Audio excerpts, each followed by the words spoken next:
Bien, después de meditar un poco en el misterio de la Iglesia, que nos debe llevar a tener esa perspectiva, o sea, nuestra intención, nuestro deseo, tiene que ser directamente en la Iglesia. A ver, un ejemplo muy concreto. Si yo celebro la misa, por ejemplo, ¿cuántas misas hay que físicamente hay muy poquitas personas presentes?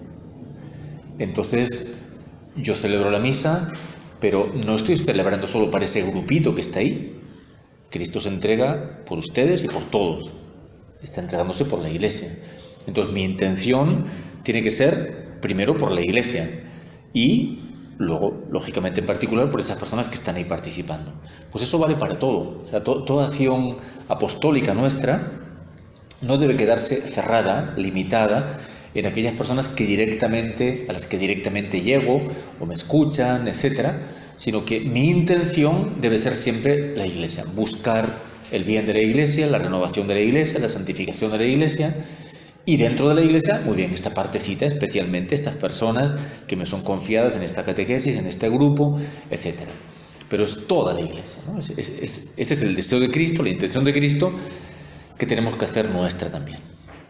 Pues bien, después de meditar un poco en el misterio de la Iglesia y cómo vivirlo, nosotros como vivir sabiéndonos Iglesia y con todo lo que hemos visto algunas consecuencias, por lo menos lo que conlleva, meditemos ahora un poco en la caridad, porque justamente la caridad cobra su sentido ahí, ¿no? Hemos dicho antes, es como el alma, ¿no? El texto famoso del himno a la caridad, 1 Corintios 13, viene justo a continuación de presentar el misterio de la Iglesia en el capítulo 12. Entonces es como decir, el alma, el espíritu, la vida de la Iglesia es justamente la caridad. Pero partamos de este texto de Romanos 5:5, donde leemos lo siguiente: la esperanza no defrauda porque el amor de Dios ha sido derramado en nuestros corazones por el Espíritu Santo que nos ha sido dado. La esperanza no defrauda, dice San Pablo. No defrauda, entre otras cosas, porque tenemos ya las primicias. O sea, no esperamos solamente algo futuro. En otros lugares utilizará la palabra arras. Arras. Hay como un... la hermana que me iba a regalar $1.000.000, pues bueno, no lo tiene aquí a la mano, el millón, pero así como adelanto, me entrega $1.000. Es como un anticipo con lo cual ya poseo algo del millón que me va a dar y a la vez es garantía de que me va a dar también el resto. Esas son las arras.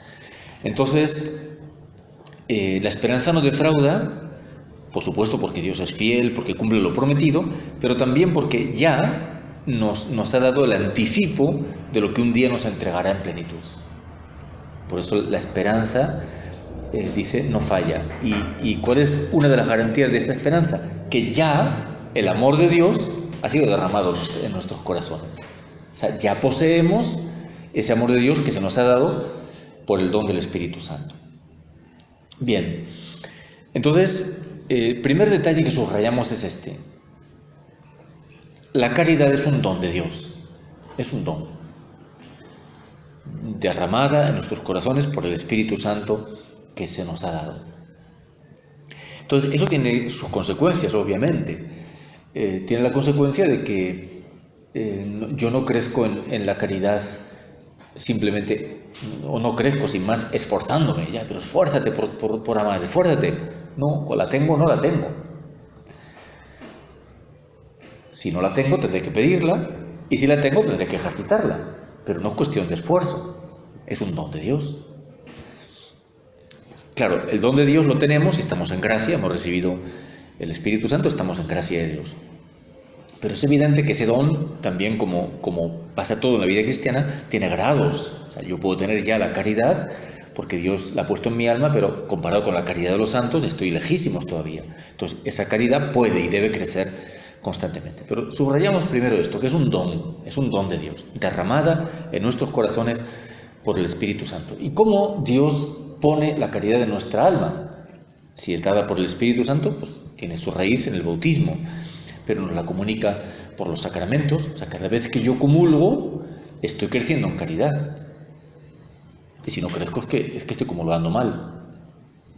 ¿Por qué? Porque Cristo, al recibirlo, me contagia lo que Él tiene, lo que Él es. Cada vez que yo recibo la absolución, el perdón, estoy creciendo en caridad. Cada vez que yo oro, me pongo en comunicación con el Señor, estoy creciendo en la caridad. Es decir, todo lo que es vida de unión con el Señor conlleva indudablemente un crecimiento en la caridad. Don de Dios. Eso es don, pero ya lo poseemos. O sea, ha sido dada, ha sido derramado ya. Entonces no puedo funcionar como si no lo tuviera. Uy, qué bonito sería amar a los enemigos, pero eso es una cosa tan utópica. ¿Cómo que ya se te ha dado esa capacidad? En tu corazón está esa capacidad que todavía no se ha desarrollado, ¿no? Es como mucha gente que tiene una inteligencia superdotada, solamente que no la ejercita.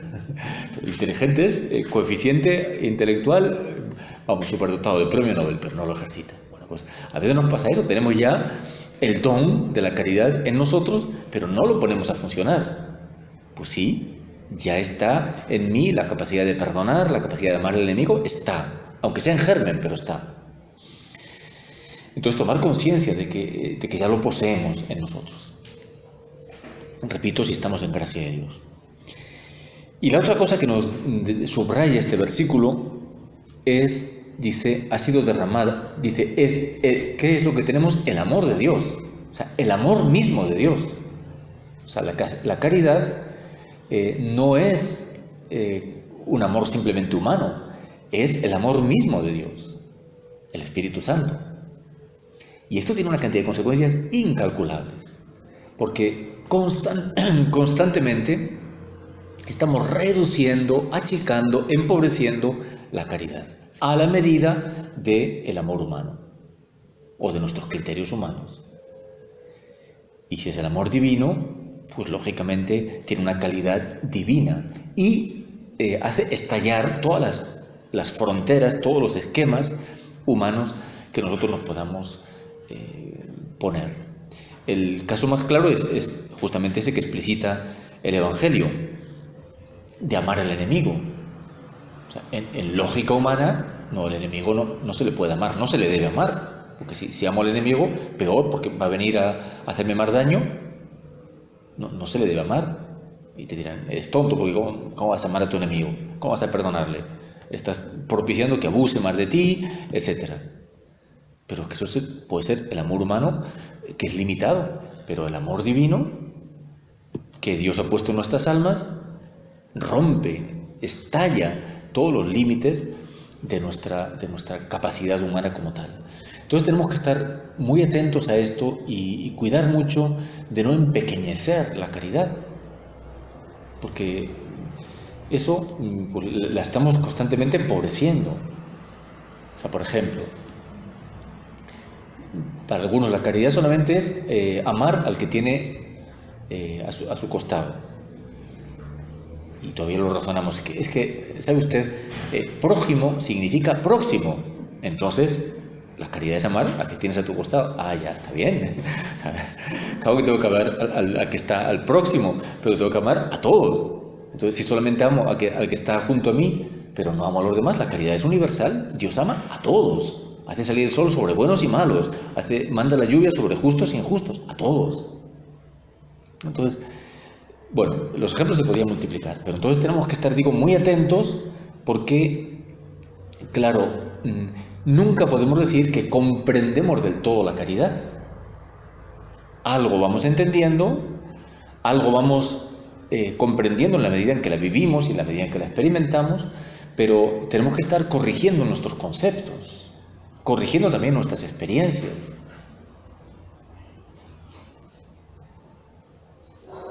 Es que, por ejemplo, mucha gente encuentra dificultad, dando un saltito del amor al próximo, al amor de Dios, mucha gente encuentra esta dificultad, por ejemplo, decir, ¿cómo puede quererme Dios a mí si yo no tengo cualidades? O si yo o he sido malo, o he hecho cosas malas, ¿cómo puede amarme Dios a mí? Pero claro, ahí se está partiendo de un concepto puramente humano, que amas al que es bueno, quieres al que es amable, pero al que no lo es, fuera. Pero es que el amor de Dios es otra cosa. Y nuestra caridad, que es participación del amor de Dios, pues igual. Entonces digo que estemos ahí muy atentos para corregir, para ensanchar. O sea, la caridad nos va ensanchando también la mente, el corazón, toda nuestra persona, para hacernos capaces de amar como Dios mismo ama, con una calidad ciertamente divina. Esto lo vemos expresamente dicho en otro texto de Efesios 4, 32, del 4:32 al 5:2. En un contexto de exhortación, escribe San Pablo: sed buenos entre vosotros, entrañables, perdonándoos mutuamente, como os perdonó Dios en Cristo. Sed pues imitadores de Dios como hijos queridos, y vivid en el amor como Cristo os amó y se entregó por nosotros como oblación y víctima de suave aroma. Entonces aquí aparecen en estos versículos la doble comparación: como Dios, perdonar como Dios, amar como Cristo. En el fondo lo que Jesús había enseñado: ámense unos a otros como yo los he amado. Pero entonces viene la objeción: claro, pero yo no soy Dios. ¿Ah, no? Claro que eres Dios, que estamos celebrando la liturgia de la Navidad, que hemos sido divinizados, que tenemos la vida divina en nosotros. Por tanto, puedes amar como Dios. Si no, si quitamos eso, si perdemos eso de vista, pues vamos a estar reduciendo el Evangelio constantemente. Porque en estos versículos, sin ir más lejos, ¿cómo voy yo a perdonar como Dios? Imposible. Ay, es que eso es imposible, no se puede. Pues es que eres hijo, es que tienes la vida de Dios, es que tienes la gracia, es que tienes la caridad de Dios en tu alma. Sed imitadores de Dios. ¿Cómo puedo imitar a Dios? Porque eres hijo, imitadores de Dios como hijos queridos. Bien, entonces, entendamos un poquito lo que significa el perdón de Dios, para recordar o para entender mejor también cómo es el perdón humano, el perdón nuestro al hermano. A veces se dicen expresiones como esta: yo perdono pero no olvido. Bueno, ¿qué quiere decir que Dios perdona? ¿Es solamente que olvida? ¿Es solamente que cancela? El perdón de Dios es incomparablemente más profundo, es un perdón que restaura. Etimológicamente la palabra perdón, así lo explican algunos por lo menos, viene de don. O sea, perdón es el don perfeccionado. O sea, es el don rechazado, que yo rechacé, pero que Dios me ofrece de nuevo de una manera más plena. O sea, por ejemplo, Dios me estaba otorgando el crecer en una virtud, o el crecer en la oración. Yo, por mi culpa, he rechazado ese don y lo he perdido. Entonces ya lo perdí para siempre. Pues esto es lo increíble del perdón de Dios. Dios, que me ama con este amor tan desbordante de perdón, vuelve a ofrecerme ese don e incluso multiplicar. Este es el perdón de Dios. Hemos visto en San Agustín, bueno, pues cómo cae tan bajo y el Señor lo eleva tan alto. O sea, la santidad, uno de los santos más luminosos de toda la historia de la Iglesia. Sacerdote y obispo, doctor de la Iglesia, hasta hoy seguimos viviendo de sus enseñanzas. Ese es el perdón de Dios. No solamente es que le dice: bueno, Agustín, ya tú metiste la pata, tú estuviste llevando una vida desordenada, bueno, ya confórmate con ir al purgatorio y de tercera o cuarta categoría, ya. No, o sea, el perdón de Dios es que lo restaura de tal manera que lo eleva a lo máximo de la santidad y del fruto en la Iglesia. Esa es la grandeza del perdón de Dios. Entonces, si yo tengo en mi alma la caridad de Dios, Dios pone en mí su misma capacidad de amar y de perdonar. Mi perdón al hermano tendrá que ser también así. No solamente olvidar la ofensa, sino amarle como Dios le ama, es decir, ofreciéndole de nuevo el don que ha perdido. Entonces, en esa línea tiene que ir nuestro perdón. Es un don perfecto. La segunda parte de ese versículo que cita, bueno, de ese fragmentito, el versículo 2, dice: vivid en el amor como Cristo os amó y se entregó por nosotros como oblación y víctima de suave aroma. Aquí tenemos también otra perspectiva impresionante. Amar como Cristo que se entregó. Hemos recordado que la palabra entregarse normalmente en San Pablo y en todo el Nuevo Testamento significa la entrega sacrificial de Cristo. Entonces, ¿qué tipo de amor es el de Cristo? El amor que da la vida. Ese es el amor. Entonces, ¿quién puede decir: yo ya cumplo el mandamiento del amor fraterno? ¿Pero has dado la vida? ¿Has derramado tu sangre? Uno tiene que decir: si ni siquiera un ratito de mi tiempo soy capaz de dar al hermano, si ni siquiera soy capaz de desprenderme de mis bienes, si ni siquiera... Ese es el estilo, como víctima, o sea, dispuesto al sacrificio por el hermano, dispuesto a gastarlo todo, a darlo todo. La expresión también de San Pablo: me gastaré, con gusto me gastaré y me desgastaré por vosotros, hasta el final. Bueno, es el amor de Jesús. Enseña el mandamiento nuevo precisamente en la última cena, víspera de su entrega en la cruz. Ámense como yo, es decir, mira, ¿quieres aprender a amar? Mira el crucifijo. Bien, entonces, pero siempre lo mismo, esta capacidad de amar así no es una simple exigencia, sino que ante todo es don, es un don que Dios pone en mi alma. Porque si no, como digo, intentaremos recortar, porque bueno, pues ¿qué voy a hacer? Yo soy tan limitado, soy tan pobre, soy tan poquita cosa, no se me puede pedir más. Es que somos humanos, ¿sabe usted? Somos humanos, por si acaso. Pues somos divinos, hemos sido divinizados. Bien. Hasta ahí entonces tenemos esta clave fundamental y profunda de lo que es la caridad. Vamos a otro texto, esta vez de Gálatas. Gálatas 6:2. Los insensatos Gálatas. Bueno, pues a pesar de ser insensatos y todas esas cosas, ayudaos mutuamente a llevar vuestras cargas, y así cumpliréis la ley de Cristo. O sea, entonces, ¿qué va a significar la caridad fraterna? Llevar la carga de mi hermano. Uy, es que hay gente que es muy pesada. Hay gente bastante pesadita. Pues sí, pero la caridad es cargar con el peso del hermano. Y el hermano puede ser sus defectos, y todos los tenemos, y la carga del hermano pueden ser sus pecados. Hablamos ayer de la expiación. Expiar es cargar sobre mí el pecado del prójimo, para que el prójimo sea salvado, sea liberado de su pecado. Pero ven, siempre el referente es mirar a Cristo, porque esto es lo que ha hecho Cristo. ¿Qué ha hecho Cristo? Ha cargado sobre sus hombros con la oveja descarriada. Ha cargado con la cruz de mis pecados. Esto es lo que ha hecho Cristo. En consecuencia, nosotros mirando a Cristo, capacitados por la caridad que Él pone en nosotros mediante el don del Espíritu Santo, aprendemos a vivir así, cargando con el hermano.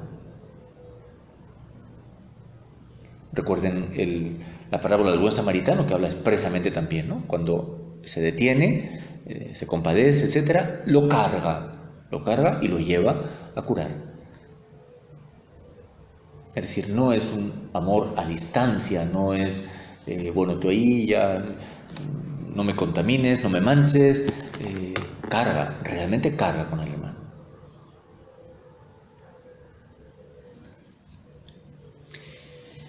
Otra cita también de Gálatas.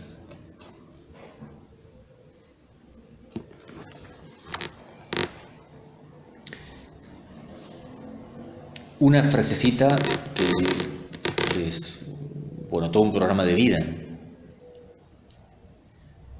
Dice, bueno, la última parte del versículo, está hablando, bueno, porque lo leo entero, si acaso. Dice: hermanos, habéis sido llamados a la libertad, solo que no toméis de esa libertad pretexto para la carne, es decir, para el egoísmo. Antes, al contrario, haceos esclavos por amor los unos de los otros. Una vez más tenemos aquí el referente de Cristo. ¿Qué es lo que ha hecho Jesús? No he venido a ser servido, sino a servir. Entonces, hay que explicar un poquito esta palabra, porque la palabra servicio son de esas palabras que ha quedado tan vacía de contenido que casi no significa nada en muchos casos. La palabra, por eso he preferido traducir por esclavo, porque es lo que literalmente dice el texto, haceos esclavos. El esclavo en este tiempo era alguien que no se poseía a sí mismo, era propiedad de su dueño. El esclavo no tenía ningún derecho. Eso era el esclavo. Entonces, es importante esto para entender las palabras de San Pablo o de Jesús, igual. Entonces, cuando nos dice hacernos esclavos, esto es lo que tiene delante de los ojos. Y cuando Jesús dice, no he venido a ser servido, sino a servir, esto es lo que tiene delante de los ojos. Ha venido a someterse como quien no tiene derechos y por tanto no exige, no reclama nada, se somete.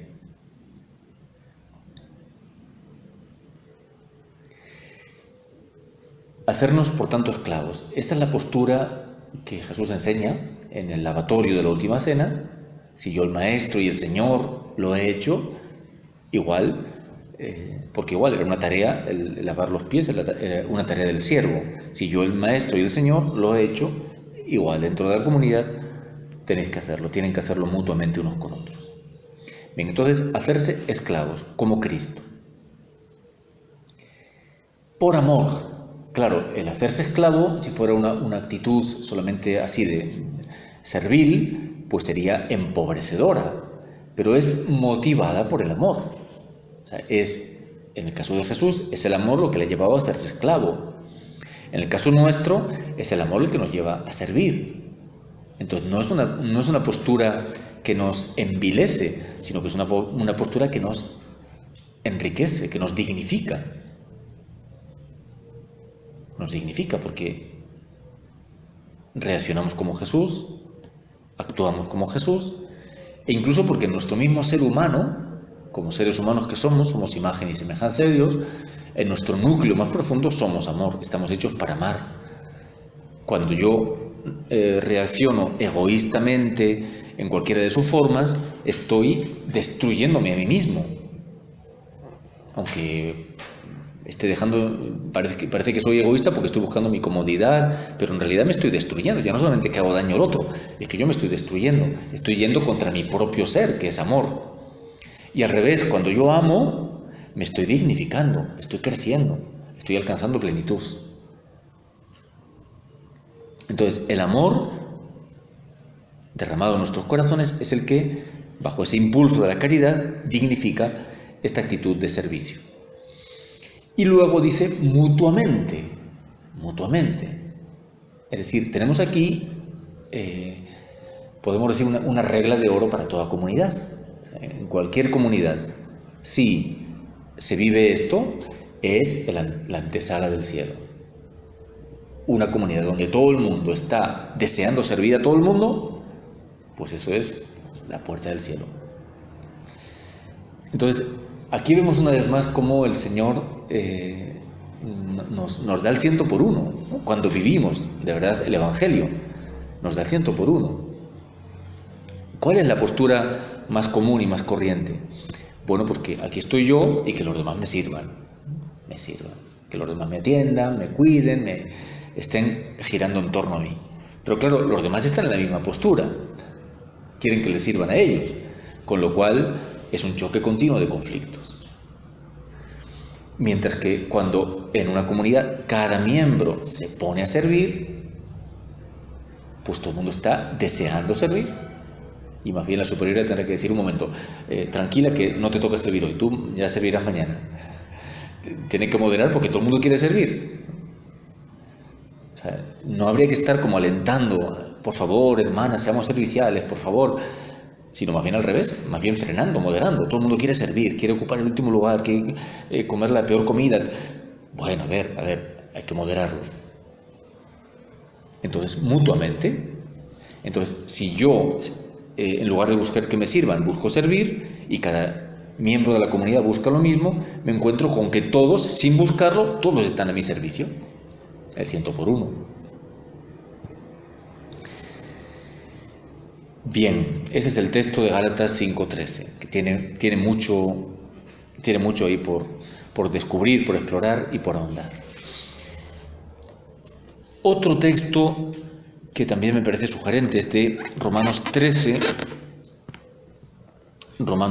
del 8 al 10.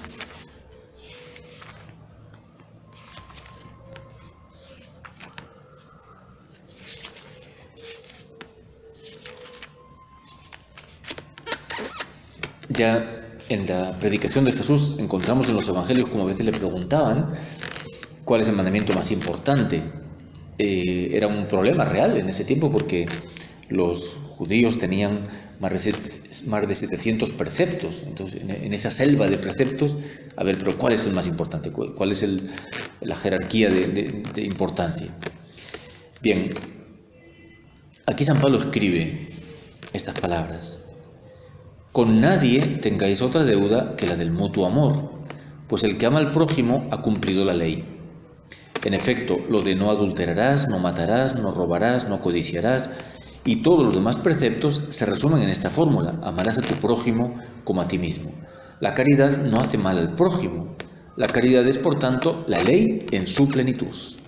O sea, cuando ponemos esta clave de amar al hermano, cumplimos todos los mandamientos y los superamos. Porque no voy a robar, no voy a matar, no voy a hacer daño. Pero la caridad además es un mandamiento positivo. O sea, no es solamente no hacer daño. El amor, el verdadero amor es amar como Cristo, amar como Dios ama. Entonces es hacer el bien, hacer todo el bien posible. Por tanto, la caridad cumple la ley.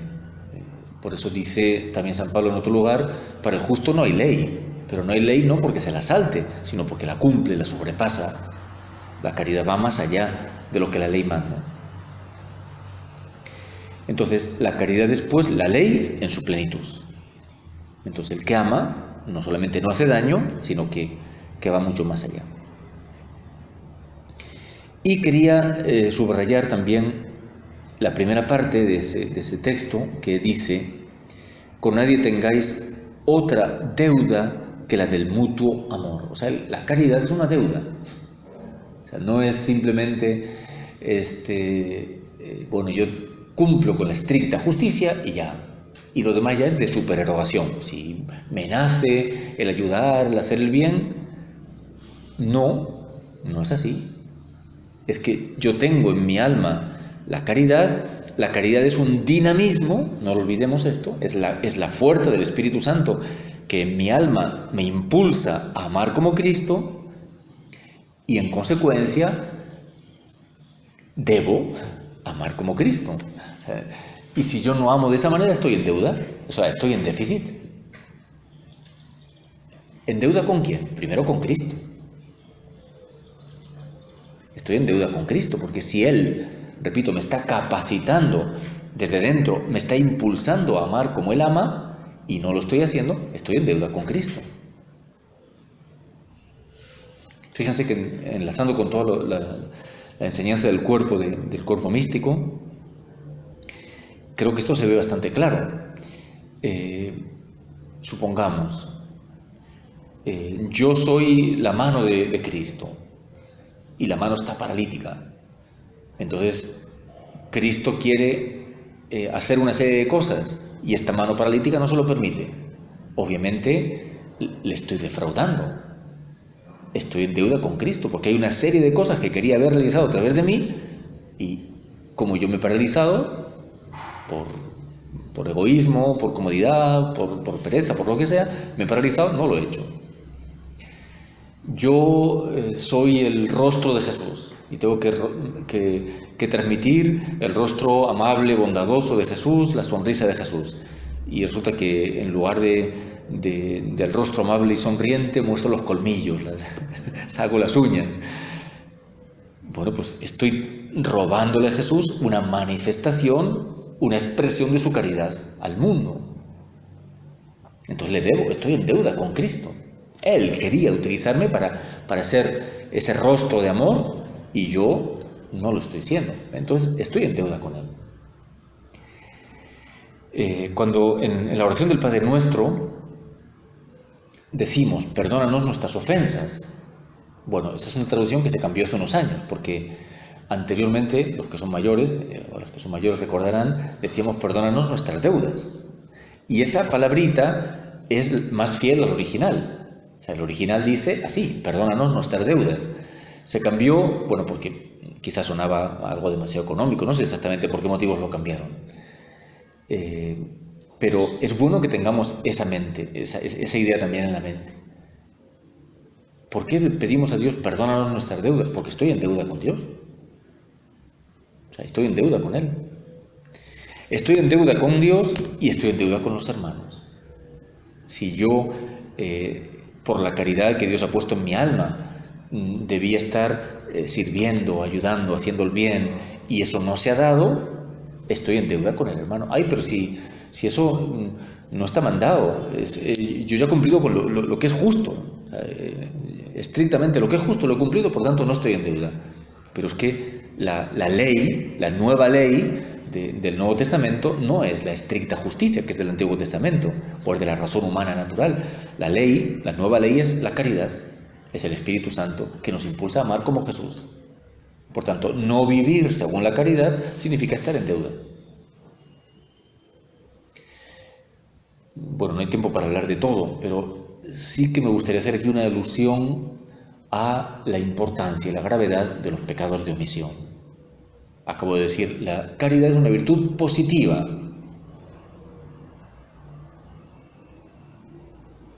¿Qué has hecho de tu hermano?, se le pregunta a Caín. Yo no soy guardián de mi hermano. Pues ¿cuántas veces caemos en ese lavarnos las manos como Caín? Yo no soy guardián. Ese es su problema. Yo no. ¿Cómo que no? Sí soy responsable de mi hermano. O sea, no guardián en el sentido de que estar fiscalizando, controlando, pero guardián en el sentido de que soy responsable del bien de mi hermano. Soy responsable de su salvación, de su santificación. Entonces, yo les invito a que le pidan al Señor luz para este tema de los pecados de omisión, porque son los que menos se notan, ¿no? Los pecados de comisión, los pecados que cometemos, sea de palabra, de obra, esos suelen ser bastante notorios, ¿no? Si una hermana en la comunidad se enfada y grita, bueno, pues ha sido notorio, hasta las vecinas se han enterado, ¿no? Si una hermana golpea a otra, pues también es notorio, porque al final se le ve con el ojo hinchado, ya, ¿qué pasó? Nada, la hermana que le golpeó perdió el control un poquito, ya, nada, ahí está. Bueno, se ve, todo eso es muy visible. Pero claro, los pecados de omisión no se ven, no se notan. Yo tenía que haber orado por esta persona, tenía que haberme sacrificado, tenía que haberle dado testimonio, tenía que haberle ayudado con mi santidad, y no lo hice. Parece que no pasó nada. A mí me parece, cada vez me convenzo más, que la mayor parte de los males de la Iglesia provienen de la omisión. Omitimos oración, omitimos vida de fe, omitimos formación, lectura espiritual, omitimos, y nuestra vida se va quedando enana, se va quedando empobrecida. Y claro, como me voy quedando enano, pues cuando tengo que actuar caritativamente, apostólicamente, etc., actúo con las fuerzas de enano, no con las de gigante que tenía que tener. Y entonces, ante las tentaciones, o ante las dificultades del mundo, o ante las contrariedades, o ante las persecuciones, o ante lo que sea, ¡ay, que no tengo fuerzas! Pero es que no las tengo, ¿por qué? ¿Porque Dios me ha fallado? No, porque yo no he recibido la fuerza que Dios me daba con mis omisiones. O sea, por ejemplo, si yo omito el orar, todas las gracias que Dios me está infundiendo, me quiere infundir en ese tiempo de oración, las he perdido. entonces mi fe va a ser menos vigorosa, mi fortaleza no va a ser la misma, mi caridad, por supuesto, y así con todas las virtudes. Entonces, esto es tremendo, es tremendo. Rezamos en un salmo, Señor, absuélveme de lo que se me oculta. Pues hay muchas cosas que quizás no somos conscientes, pero posiblemente tenemos ahí un déficit, porque yo a estas alturas tenía que tener mucha más fe, mucha más esperanza, mucha más humildad, mucha más fortaleza, mucho más celo apostólico, muchísimo más, y quizás estoy con un déficit que, madre mía, da vértigo. Los pecados de omisión. Entonces, pídanle mucho, Señor, no conformarse con mínimos, no conformarse con lo razonable, porque la vida cristiana, las virtudes, son dinamismos positivos y nos impulsan a más. Y yo no conozco ni un solo santo que se haya dado por satisfecho con lo que estaba viviendo. Siempre querían más y siempre les parecía que estaban muy lejos y siempre les parecía que hacían poco en todos los sentidos. Entonces, esto a propósito de la deuda. Efectivamente, si yo no vivo este amor al estilo de Cristo, pues efectivamente estoy en deuda. Estoy en deuda con mis hermanos. Y se acuerdan lo que dice Jesús en el Sermón de la Montaña. Si cuando vas a presentar tu ofrenda, te acuerdas que tu hermano tiene algo contra ti, pero si yo no estoy peleado con nadie. No estoy peleado con nadie. Soy una persona pacífica, súper tranquila, no estoy peleado con nadie. ¿No? No estarás peleado con nadie, pero puede ser que hay una cosa que leí una vez en la vida de Santa Brígida de Suecia. Santa Brígida es una de esas santas curiosas porque pasó por todos los estados de vida. Casada, antes soltera, casada, viuda, fundadora de una orden, bueno, un montón de situaciones. Por tanto, religiosa, etc. Hay unas palabras que ella dice dirigiéndose a las madres de familia y les dice esto: cuando llegue el día del juicio, tus hijos se van a levantar contra ti y te van a acusar y te van a decir: fuiste una mala madre porque me dejaste en la pereza. En lugar de corregirme, me dejaste llevar por mi pereza y mi flojera y me volví flojo. Y por eso caí en pecado y por eso mira dónde estoy. Y tus hijos se volverán contra ti y te dirán: tú me consentiste demasiado, tú no me exigiste. Bueno, a mí eso me hizo pensar bastante, porque si eso se puede decir de una madre, tus propios hijos el día del juicio te acusarán. Pues me parece que de nosotros consagrados, de los sacerdotes y pastores, yo creo que más todavía, pues se puede decir más. ¿Cuánta gente el día del juicio nos dirá: tú, como consagrada, como hermana, de ti esperaba un testimonio del Evangelio mucho más nítido. De ti esperaba un testimonio de caridad mucho más entregado. Quizás no lo esperaba porque yo en ese momento no entendía nada, pero ahora me di cuenta que en el plan de Dios está que tú me tenías que haber dado ese testimonio para que yo me hubiera convertido, para que yo me hubiera entregado a una vida de santidad. Y no me diste ese testimonio, o no oraste por mí, o no te sacrificaste por mí. Pero si yo no he hecho mal a nadie, si yo no he golpeado, si yo no he... Las deudas. Entonces, si vas a presentar tu ofrenda y tu hermano tiene contra ti, ¿habrá gente que tiene cosas contra mí? Claro que las hay. Todas las personas a las que no he dado el testimonio que tenía que dar, todas las personas por las que tenía que haber intercedido y no lo hice, o tenía que haberme sacrificado y no lo hice, etcétera, etcétera, etcétera. Entonces estoy en deuda con ellos y tienen contra mí. Si de repente, como pasará el día del juicio final, se corren todos los velos y se ve todo con claridad, pues será para echarnos a temblar. Yo creo que son cosas que tenemos que pensar, pues eso, para que no nos echemos a temblar el día del juicio, para que temblemos antes y nos corrijamos y vivamos más en coherencia con todo esto. Pero estoy en deuda realmente. Estoy en deuda.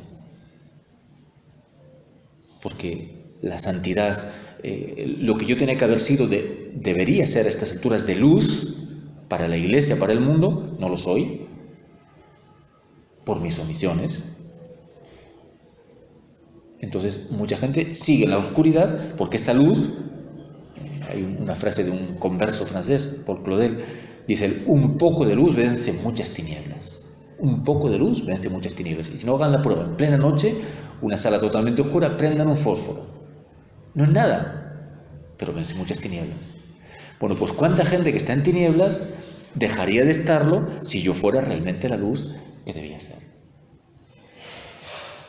Entonces, desde ahí, pues pidamos al Señor verdaderamente esta contrición, esta gracia de la contrición, y procuremos estar muy, muy vigilantes ante los pecados de omisión.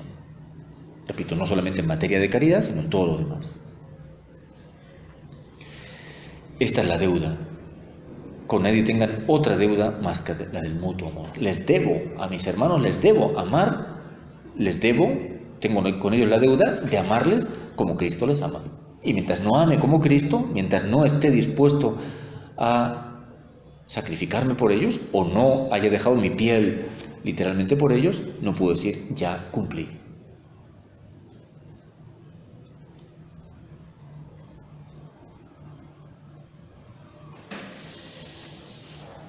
Bien, otro texto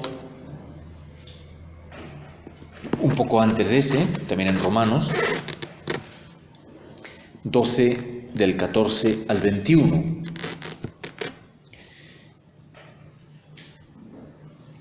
Bendecid a los que os persiguen. Prácticamente esta es la actualización del Sermón de la Montaña.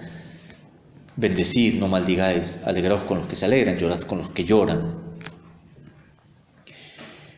Sin devolver a nadie mal por mal.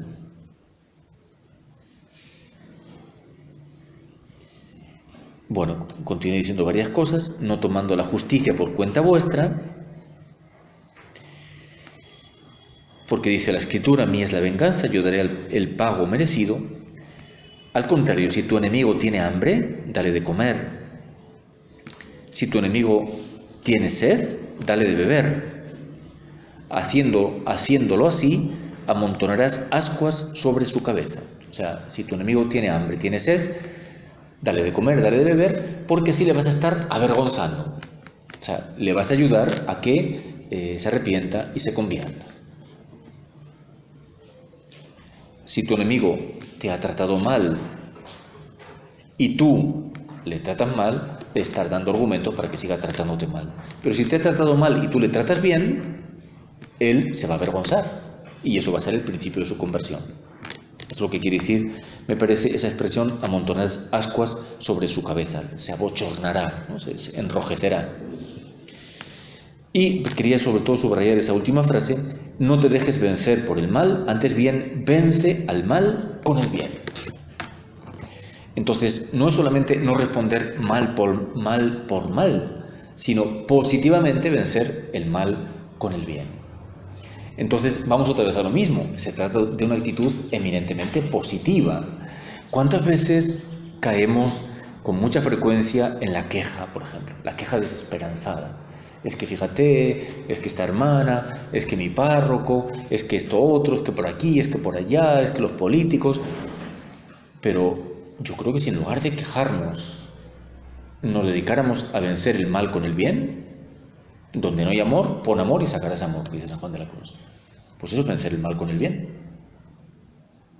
¿Cuántas posibilidades tenemos constantemente en todos los ámbitos de vencer el mal con el bien? Esto es lo que ha hecho Jesús. Jesús ha venido al mundo, ha encontrado el mundo inundado de mal y que ha hecho vencerlo con el bien. Es decir, vencerlo con un amor hasta el extremo, entregándose al Padre con un amor ilimitado. Y es así como ha vencido el mal.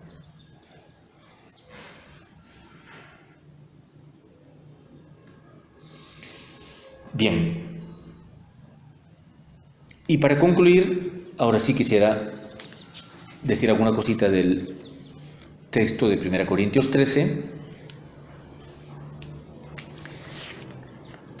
Podemos decir de ese texto algo parecido a lo que el Catecismo de la Iglesia Católica dice de las bienaventuranzas. Dice el Catecismo de las bienaventuranzas que son el autorretrato de Jesús.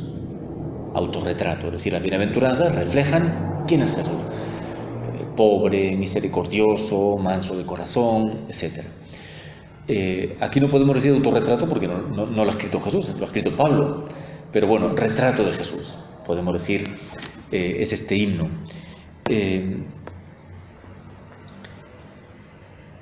quiere decir? Que antes que ver lo que yo tengo que hacer, tengo que contemplar esto en Cristo. O sea, cada detalle de lo que se dice aquí de la caridad, contemplémoslo en Jesús.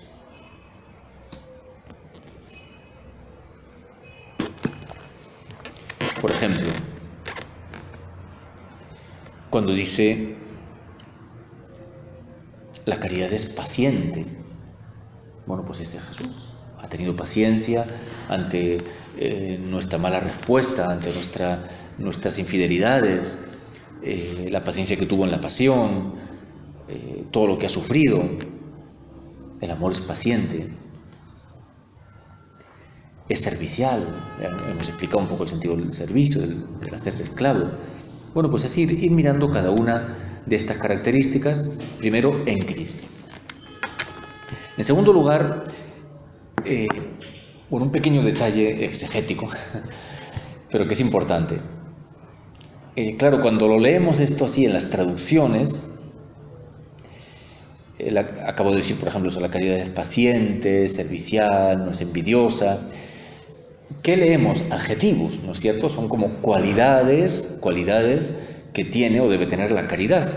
Pero en el texto original no son adjetivos, son verbos. ¿Y qué quiere decir eso? Pues digo, es un pequeño detalle exegético. Pues que el verbo expresa dinamismo.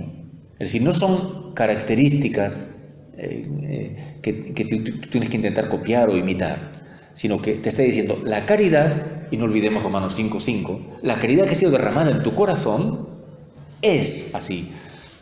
Digo que no es fácil traducir, pero podríamos un poco intentarlo de esta manera. La caridad impulsa a ser servicial, la caridad nos mueve a la paciencia. Eso es lo que quiero decir. Son verbos que incluyen un dinamismo. El sujeto es la caridad derramada en nuestros corazones. Y esta caridad tiene este dinamismo. Por tanto, no son, repito, cualidades que están fuera, que tengo que intentar copiar o imitar. Es un dinamismo que tengo dentro. O sea, la caridad que Dios ha puesto en mi alma mueve, impulsa, quiere funcionar en esta dirección. Si yo no la freno, si yo no la bloqueo, esa caridad me va a mover a ser paciente, a ser servicial, a no irritarme, etcétera, etcétera. Entonces, ahí tenemos toda esa perspectiva, bueno, que les invito a meditar con tranquilidad, ¿no? Cada una de esas características. No sé por qué a la gente le ha dado la manía de que esta es la lectura para las bodas. Bueno, pues, pero esto es para todo cristiano, ¿no? La caridad para toda la vida cristiana. Bien, en esos versículos centrales están esas características, pero se nos dice también más, se nos dice más cosas, que, subrayo los versículos primeros, sin caridad lo demás no vale. Y son palabras muy fuertes. Relean, si no, esos primeros versículos del capítulo. Aunque hablar las lenguas de los hombres y de los ángeles, si no tengo caridad, soy como bronce que suena o címbalo que retiñe. Aunque tuviera el don de profecía, wow, don de profecía, y conociera todos los misterios, el mayor teólogo del mundo, todos los misterios y toda la ciencia, aunque tuviera plenitud de fe como para mover montañas, si no tengo caridad, nada soy. Aunque repartiera todos mis bienes y entregara mi cuerpo a las llamas, si no tengo caridad, nada me aprovecha. Repartir mis bienes, pero bueno, se ha repartido todos sus bienes, ya lo canonizamos mañana, así es es lo máximo. Pues puede hacerse eso sin caridad, o para quedar bien, o para que me alaben, o para, yo qué sé. ¿Qué nos está diciendo? Que cualquier acción sin caridad nada vale. Y la caridad no podemos darla por supuesta. Hay que ejercitarla positivamente. Es un dinamismo que hay que ejercitar y que hay que separar de las motivaciones desordenadas del egoísmo. Recuerden el sermón de la montaña. Cuando vayas a dar limosna, no vayas tocando la trompeta. ¿Qué quiere decir? Que puedo estar dando limosna, pero no por una intención recta. Entonces, tengo que mirar mi corazón para purificar la intención. Porque si no, aparentemente, externamente, es un acto de caridad, pero interiormente me estoy buscando a mí mismo. ¿No vale?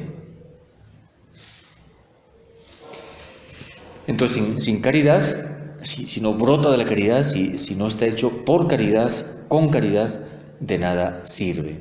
Y la caridad en este sentido, por eso ahí aparecen todos esos verbos, está llamada a impregnarlo todo. La caridad no es una virtud más, dice Santo Tomás, la caridad es el alma de todas las virtudes. El alma de todas las virtudes. O sea, ¿sabe usted, padre? Yo lo que pasa es que me he especializado en la pobreza. Lo mío es el carisma de la pobreza. Mía pobreza no me gana nadie. Pero, ¿y las demás virtudes? No, bueno, esas no son para mí, no es mi carisma, lo mío es la pobreza. No, pues la caridad impulsa a todo. Si te impulsa a ser pobre, te impulsa también a ser casto, a ser obediente, a todo. Es el alma de todas las virtudes. Esa pobreza, aparente pobreza, si no está impulsada por la caridad, vivificada por la caridad, no es pobreza cristiana. Es que lo mío es la pureza, es la castidad. Yo, vamos, casi tan inmaculado como la Virgen María. Pero es la caridad, es la caridad de Cristo, es una pureza que brota de la caridad. Bueno, pues así podemos ir revisando todas las virtudes. Lo mío es la obediencia. Pero de verdad, ¿es por el impulso de la caridad? ¿O simplemente es que eres sumisa, que eres calladita, que eres... Y entonces ya, pues te sometes? ¿Es verdaderamente obediencia impulsada por la caridad? Entonces, eso tenemos que mirarlo. La caridad es el alma de todas las virtudes. Es la que da sentido, valor y verdadera riqueza cristiana a todas y cada una de las virtudes. Debe impregnar todo, por tanto. Y si oro, pues claro, fíjense que, por ejemplo, perdón la palabra idiotez, esas contraposiciones que hacemos a veces, ¿no? Entre, por ejemplo, oración por un lado y caridad por otro. Pero es que cuando oro no estoy ejerciendo la caridad. El primer servicio de caridad por los hermanos es orar por ellos. El primer servicio de caridad por los hermanos es estar yo conectado con Dios, porque si no, ¿qué amor voy a tener a los hermanos? Cero. Entonces son contraposiciones artificiales. Entonces mi oración, si es auténtica oración cristiana, está empapada de caridad, de amor a Dios, por supuesto, pero de amor a los hermanos también. No es que ahora yo me dedico a los hermanos y bueno, lo de Dios ya se da por supuesto. No.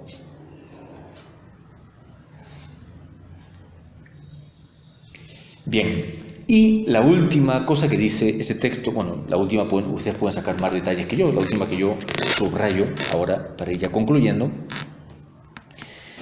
como dice al final, la caridad no pasa nunca. Desaparecerán las profecías, cesarán las lenguas, desaparecerá la ciencia, etc.